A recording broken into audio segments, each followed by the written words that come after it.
2 weeks until the election. Mitt Romney in Nevada and Colorado, President Obama campaigned in Florida and Ohio.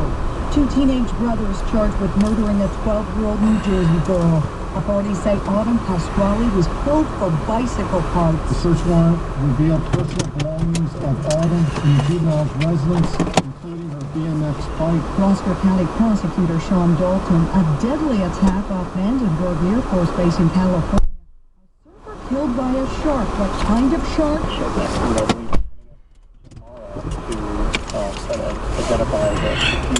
Sergeant Mark Williams with the Santa Barbara County Sheriff's Office. Fox News, we report, you decide. Broadcasting to the great Northwest. This is Portland's Afternoon News. On your first choice for live local news. FM News 101. That's right, you find us here Monday through Friday, 4 to 7, and we just kicked off 10 minutes of non-stop news, traffic, and weather. I'm Dan Mitchinson. And I'm Lacey Evans. It's chilly 48 degrees in Portland at 5:31. And then at first, we removed the semi northbound 5 at Columbia off to the right. And we're starting to improve a little bit, but don't get too excited. Still a 28-minute drive if you're going north from the Markham Bridge up and over the interstate bridge. We'll update you in 5 minutes. Well, here's what's happening right now. Court documents say Jonathan Holt has confessed to the murder of Whitney Heiko last week. She's that Russian woman who went missing. The case has been on everyone's mind the past few days, and as many women are looking at their own security. Sarah Johnson is the director of Women Strength and has been teaching self-defense for years. Her advice: intuition and assertiveness are your first lines to self-defense. When a tragedy or something traumatic happens to women, it does raise our, not even only awareness, it makes us more scared. And one of the things I'd love to do is validate that fact, because I think it's realistic for people to feel a heightened sense of fear after something like that happens. Listen to her gut. She says, always think about what you're going to do and then do it. The crime only happened once, but the family of the victim is now sitting through a sentencing hearing for a 6th time. The Oregon Court of Appeals has 5 times sent Todd Davila's sentence back to Clackamas County for a reconsideration.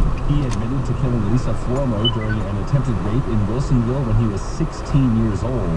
This is her sister, Lorna. 21 years later, how much time and energy and emotion have we gone through going back again and again and again, and the emotional tax of doing that over and over again, it just seems like there's something wrong. Davila was originally sentenced to life in prison, but now he could be set free if a judge disagrees with the aggravating factors that the prosecution argue justify a longer sentence. Doug Carter, FM News 101. 5:33 KXL, and let the voting begin. It has in earnest in many counties. In Wheeler County, 7.5% of ballots have already been returned.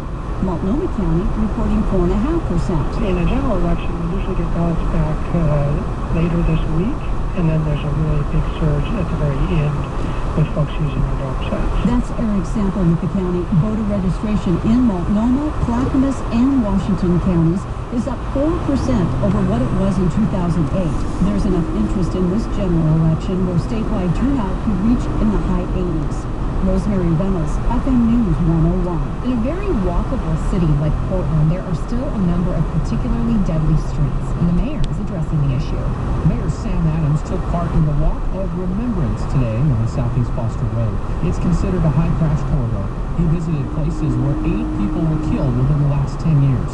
Adams tells KGW he's using city money to install 4 new rapid flash crosswalks on Foster between 50th and 82nd, and he wants more. What we'd like to see is for funding to be brought to bear so that we can fix these streets and make them safer, so that it's safe for people to be able to walk to the store, walk to the bus, to their job, and to school. Those rapid flash crosswalks flash lots of yellow lights when someone is walking across the street.